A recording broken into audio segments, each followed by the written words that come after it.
अस्सलामुअलैकुम दोस्तों, की हाल जी? ठीक हो दोस्तों? तुहाडे आ प्यारे ने सारियां दी कब्रस्तानां ने अहले नंगल वालियां दियां सांसगार दियां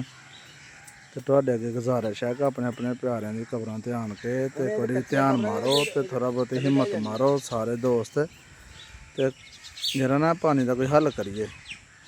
ते पिंड इक घर च दो बंदे भी एक ही आ गए तो यार पानी का कुछ हल हो सकता है। जिहदे कोल जनरेटर है जनरेटर लै बकाया जो भी सूरत हाल है ना सारा कुछ वेख के तो यार एह्दा कोई हल करिए। सांसगार दे भी सारे तकरीबन इत्थे ही आंदे ने, सारेयां दे प्यारे इत्थे ही ने ते उन्हां अगे भी गुजारिश है कि जेह्ड़ा ना इत्थे आन देखन सूरत हाल ते जिन्ना कोल जनरेटर है जनरेटर लैन, बकाया जित्थे नक्के लान वाले ने ओह् नक्के लान। सानूं कोई शैह्र वाले रोही दा पानी भी जेह्ड़ा ना इत्थे दाखल होंदा पिया, छप्पड़ दा पानी भी जेह्ड़ा ना इत्थे दाखल हो रहा